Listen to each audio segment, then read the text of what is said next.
Hello everyone and welcome to another episode of the Flat Chat podcast. My name is Aaron, I'm with the boys once again and we're going to be looking at the second part of our two-part series looking at the transfer window for 2022-2023 in the Premier League. So far, of course. Yes. But now, the first part we looked all the way from Arsenal to Leeds and we talked a little bit about some of the bigger signings in there, so like Fabio Silva for Arsenal. Obviously, we talked a little bit about Calvin Phillips, the latest deal that came down to Manchester City from Leeds. And the next part is going to be talking about the other 10 teams in the league. So we're going to be looking at the likes of Liverpool, the two Manchester clubs, Newcastle, but potentially Spurs as well. I think this will be the better part. There's a lot of big transfers. There's a lot to talk about from these particular teams and that as well. More on this side. Yeah. Okay, we'll start fairly light in that as well because we're having a little look here. We've got Leicester City up as the first team on our list, and nothing has come in so far. But a player by the name of Eldin Jakupovic has been released from them. I believe that's a youth prospect, something like that. I think. I don't know who that is. We're not sure exactly who that is. But obviously, sorry Leicester fans, I was going to say, if you want to turn off the video now, thanks for watching, subscribe and everything as well. And we'll move on to Liverpool. So this is the first sort of big team I think we can kind of talk about. One of the biggest transfers for Liverpool's history. Of course. Darwin Núñez. Darwin Núñez from Benfica. What do you guys, right. Give us a 1 to 10 on Darwin Núñez. Just straight up and you can explain why. What would you say? I'm saying 7.5 for me. I'm saying about a 4. A 4? 7.5. So I'm saying somewhere in between. I'm saying a 6. 6. It's like he could be good. The price is way too high. The price tag's just far too high. It is way too high. Yeah, obviously the price tag is huge and he's going to have to do a lot to kind of prove that as well, especially considering who most likely he's come in to kind of replace, the likes of Sadio Mane and that as well, up top for Liverpool and that as well. So it's a massive price tag. It could be a 10 and it could be Exactly. It really could be a 10. You're going to have to wait and see what this guy does. Not even next season, but the next, next 3, 4, 5 seasons. That could be the case with anyone, but with this one I think it's just so... He's a player. It's the price. This is mental. He's a player coming into his prime years, and I think it's going to be one of those transfers that kind of works out, or it really, really doesn't. Mm-hmm. Because we've seen Liverpool make some fantastic signings over the years in terms of that position. We obviously look at the likes of Luis Suarez, Fernando Torres. Klopp doesn't seem to buy bad players though. Exactly. Seem to work. He will improve under Klopp. Exactly. That's the scary thing. That's the thing where you're thinking maybe this guy could be very good. We noticed that about Liverpool and that as well. Like Liverpool don't go into the market very often in these transfer windows. Klopp doesn't really dip his toes into the transfer market. Obviously, he doesn't need to. His squad as a whole is genuinely really good. But when he does dip into the transfer market, he genuinely does seem to pick really, really good players. And obviously, we've seen it earlier on, Fabio Carvalho from Fulham. What do you think about that? I think it's obviously a signing that was meant to happen in January, but then I think it was paperwork kind of meant it wasn't going to happen. I think it's a good signing for depth, same as Tsimikas as a left back for them, and obviously, but I think we're going to have to see a bit more of them in a Liverpool jersey to kind of say. But for the money that they're paying, again, $5 million, it's not that much of a risk.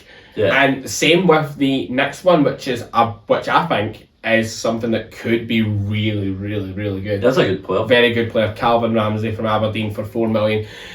When I heard, obviously I was watching the transfer happen, I was on Sky Sports News, and from what I gather, Liverpool expect him to be able to come in straight away and challenge Trent Alexander-Arnold for the you think so? For the spot at right back. Yeah, that's no way. They won't. Yeah, obviously. I think it's the price for both Carvalho and Ramsey is why I put them at a 6 or a 7. Do you think Ramsey could be good? Do you think Ramsey might get put out on loan?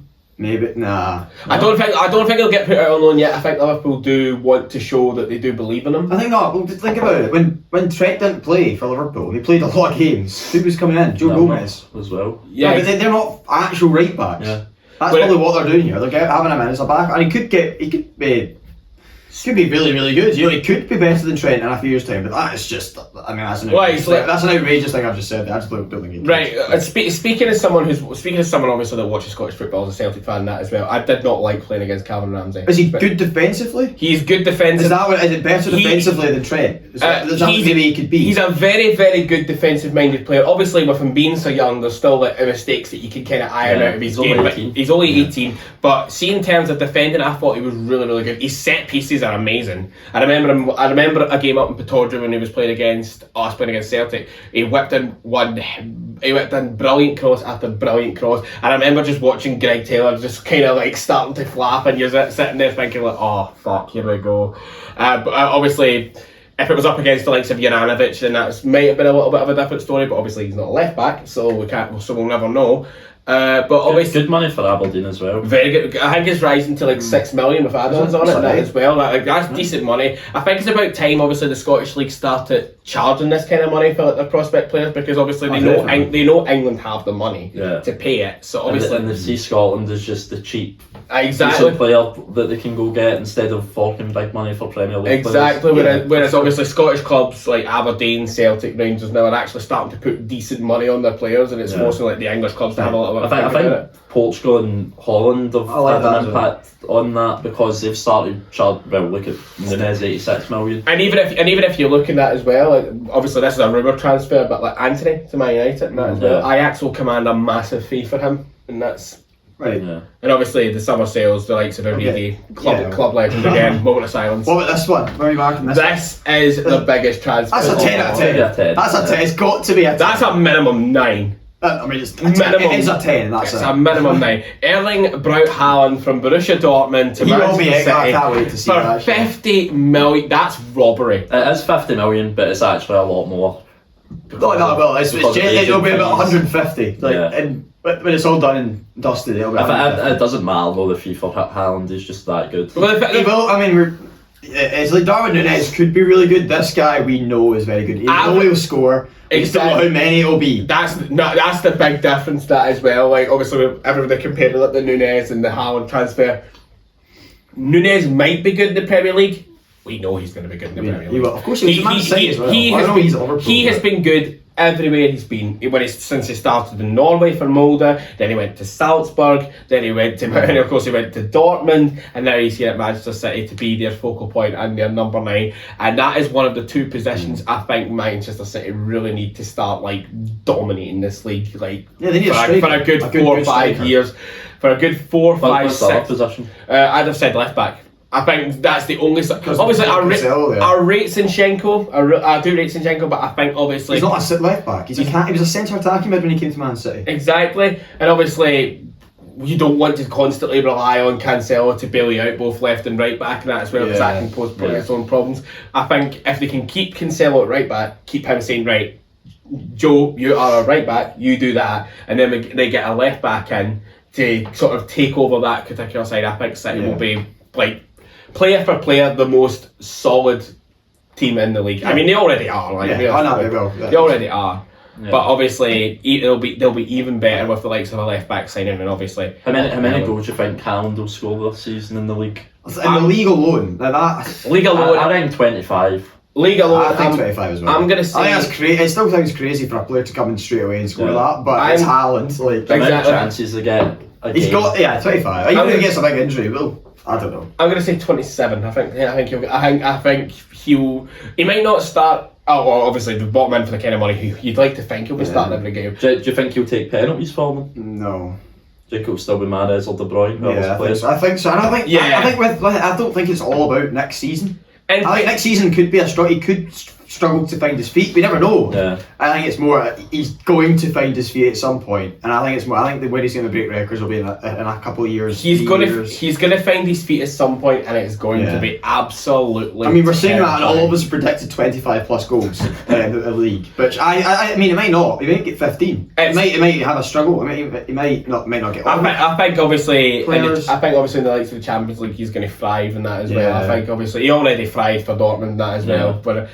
Even last season that as well, like you could when Dortmund were playing in Europe, especially against the likes of yourselves, you could tell they were missing Haaland. Like you could tell, and obviously they are going to be missing Haaland big time over in Germany and that as well. Although they just got Haller in.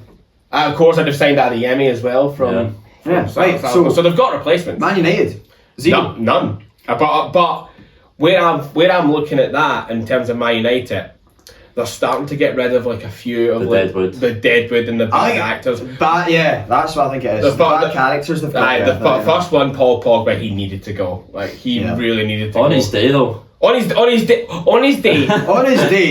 he's world class. Let's not. On his day, he's the best midfielder in the world. Exactly. Nemanja Matic was just kind of like a sort of like Old players and Jesse Lingard. That's what the rest of them. I hope, personally, this is an opinion. I hope Lingard goes back to West Ham because I think I thought that as well. I think he really thrived. He wants more money. He wants 150k a week. Yeah, he's going to give him that. Nobody, because he's not worth that. West Ham won't give him that. Well, they don't. They've told him.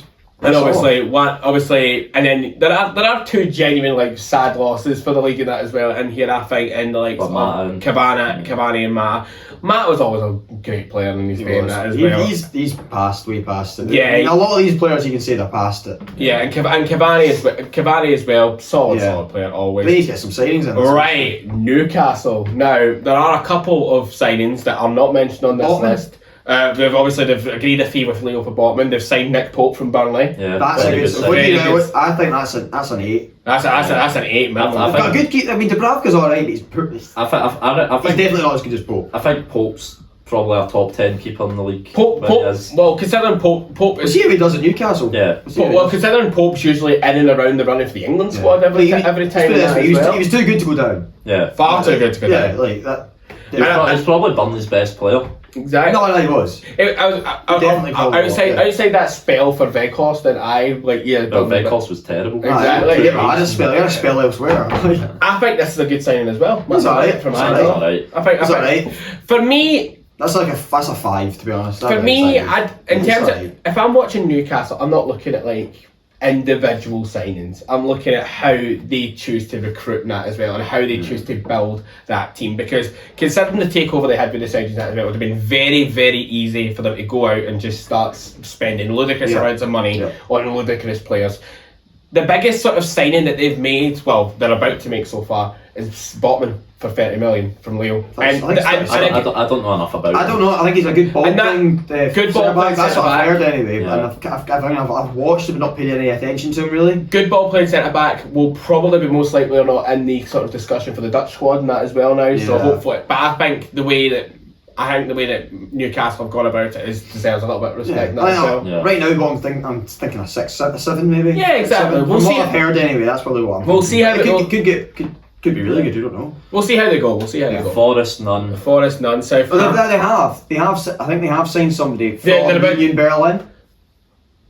I'm not sure. We might have to look at that. I think it's a Nigerian boy. I think they're talking.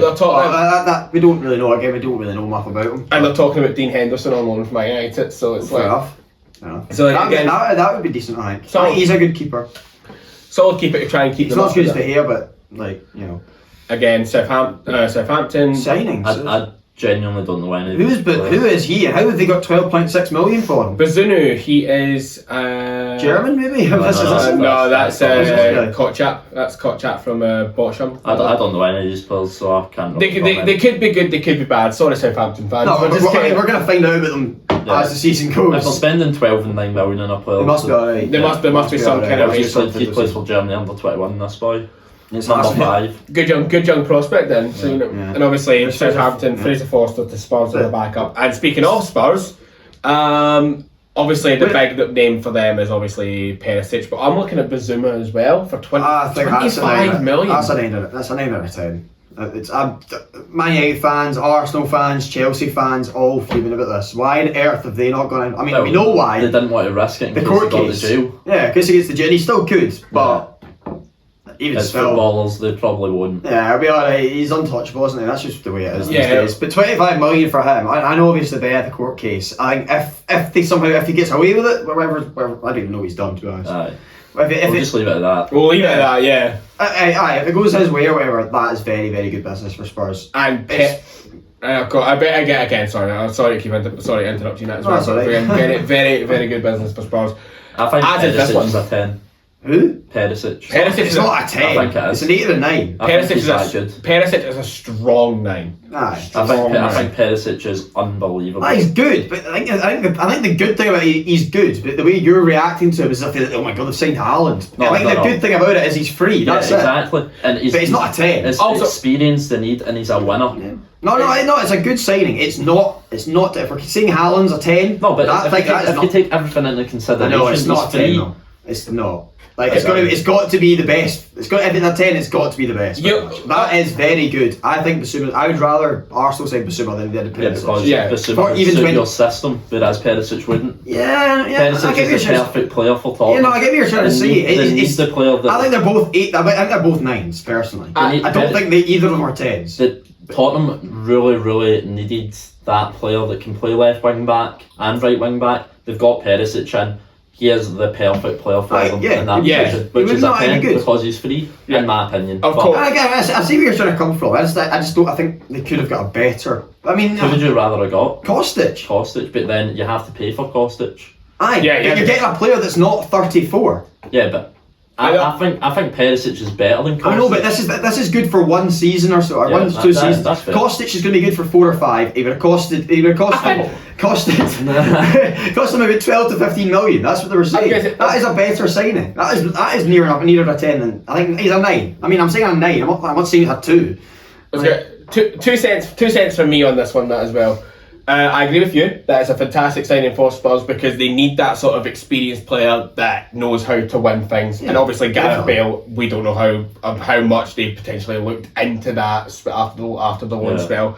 I think in terms of after Bale, Perisic is probably like the most natural winner in that group. And as you said, he can play both left wing back, right wing back. He can play the wing as well. Obviously, he's not going to displace Son, but I think he absolutely is going to displace Lucas Moura, which is. But they're a different player. He will play as one of a back in a back. He will play left wing back. 3-4-3. And also left in the 4. Yeah, whereas Son plays left winger or whatever. Further in the front 3. Play. They're different positions. Also the Kostic shout, I don't think Spurs would have ever went with because Daniel Levy is probably one of the most hard-nosed negotiators in the world, and he will not budge from the fee that he wants to pay. It doesn't matter what Eintracht Frankfurt. 15 million would have been absolutely fine. Like, he's great. But obviously, you have to remember that Eintracht Frankfurt won the Europa League, so we'll want a premium for their players. Obviously. I know, but I'm not saying that he's paying 50 million here. I'm saying something like 15 million. They could have. No, they were saying things like 15 million. Oh, okay. I mean, 15 million would have been. That's why, but the thing is, Conte, and why it's good, I think, in my opinion, what you should have meant, Conte knows him. He knows Perisic. I personally would rather sign Perisic for free than Kostic for 15, but I do understand that. Yeah, of course. Obviously, I wouldn't, because I was more worried about Kostic. I think that's maybe I'm an Arsenal fan, and if you look, you don't say. And I obviously. I will react based on how jealous I am of it. I'm less jealous of Perisic coming than I am Kostic. Does that see? That's what I'm saying. Yeah. Fraser Forster, good backup keeper. Yes! Yes! Carter Vickers, come on! Grow up. 6 million, probably one of the shrewdest 6 millions that Celtic's spent in a very long time. So thank you, Ange. Love you. So West Ham, let's move on for that. Let's not move on from that. Okay, no. Aguerd, or however you pronounce it. Aguerd from Rennes and that as well. I've been hearing about this, but I don't know enough about it. A lot of money. It must be. It must be good. Don't know a lot about him, but obviously he plays for Rennes. Rennes have obviously produced some really good players over the last couple of years, especially. They've done really well in Europe, so obviously they evidently see something in him. I think he's going to be one of those signings that kind of you're just going to have to wait and see what he does for West Ham and that as well, because obviously you assume for the kind of money that Where does he play? They're not a centre back. Let's have a wee look actually. This is live research that's happening right now. Some of it, he just looks like he's going to be a flop. That's my first feeling. This is live research that's going on right now. I hope you realise the dedication to happen to this. So he is he's a defender. Yeah, he looks like a centre back. I don't have much complaints about that. Obviously, I think West Ham are the kind of team that could always use like the extra sort of defensive help that as well. And I think he can. I'd rate it a 6. I'm basing this purely off what I've just seen. What he looks like, I think he looks like a flop. That's the sort of insight you're getting from me today. I'd rate it a 6. I think obviously it's a bit of an average signing, but of course considering where he's come from and considering obviously the position that he plays and the needs that he fills for West Ham, I think it obviously pushes it up a tiny Right. touch as well. Last team. He Ching Huang from RB Leipzig. What did you just call him there? He Ching Huang. He Chan Huang, I believe. Oh, it was Huang He Chan. Huang He Chan. Oh, aye, they do the second name. It's going on, man. They do. Ears are ringing now. They do like the second club also. Obviously, they say call Sung Hyun-min in that as well, of course. But yeah, 15 million for. I think he's alright. Yeah. Decent. Yeah, like They know what they're getting again. Yeah, it's a 6. It's a 7 maybe. I'd say a 6. I'd say a 6. Probably 6.5. I'd say would probably be it. Obviously, you have to think about do Wolves need the position that he plays in that as well, which is obviously, and they do. So obviously, they kind of bumps up the rating for me because the way How many goals did they get last season? 5 or 6 in the Prem, or was it more? I don't know. No, he's out. He scored. I know at the start of the season he was good in fantasy for a point because he was cheap and he would be involved in some way. Yeah. It's a decent signing. It's decent signing. Nothing. It's nothing. Well, it could end up being ground breaking, but we don't know. We don't know. We know more about him than we do a lot of other players. Yeah, and that's the last team. Yeah, of course. And in terms of the sales, obviously, I think City's a good player. Someone should get him. Yeah, I think he's. In fact, no, he's not going to Besiktas. Small club, very small club, and also a moment of silence for John Ruddy, footballing icon, gone from Wolves. How they played him last season against Liverpool? Why are you doing that? Was he not like a Liverpool fan? So they just get to say. Was he? Yeah, he's a Liverpool fan. So Liverpool fan, and he wanted them to. Yeah, he won in his own net. That's what everybody was joking about in Twitter the last day. Like John Ruddy coming on, he's going to throw like a couple of goals in the net to help Liverpool win the league. But yeah, that's basically like a short rundown of the. Well, I say short, it's about 21 minutes in that as well. As we can see here, summer transfers so far in the Prem. Exactly. So we'll probably do another one of these. Further down the line. Yeah, maybe next month. Exactly. I think this is something that could be really good for the likes of deadline day, straight after deadline day, because obviously we know there's most likely going to be drama in that as well, because that's what the summer transfer window actually provides like a lot more drama than a lot of the football itself does. I think what we'll also do later on down the line is we'll kind of rate each team's window and not just individual signings, just what because we'll get a better idea of what they're getting in. So like right now with Arsenal, I'm going. It's just weird what we're doing here. None of these players are players that they're not filling any gaps that we knew we needed to fill. But in a month's time or so, we might go, oh right, okay, I see what they're doing. But they just didn't have a back to front way. And in terms of obviously Leeds and that as well, solid signings in. Potentially lost at least one key player. Could be losing 2 with Rafinha, but obviously it does. Obviously, he's saying hopefully not as well. Hopefully not. I hope the Emirates somehow has a large traffic problem on the day and he doesn't get signed, so he has to stay at Leeds. But obviously. In terms of that, big signings in, big signings out, so it's just kind of like a nice balanced window for Leeds, I think. Okay. So thanks for watching, guys, and we will see you in the next one. Peace.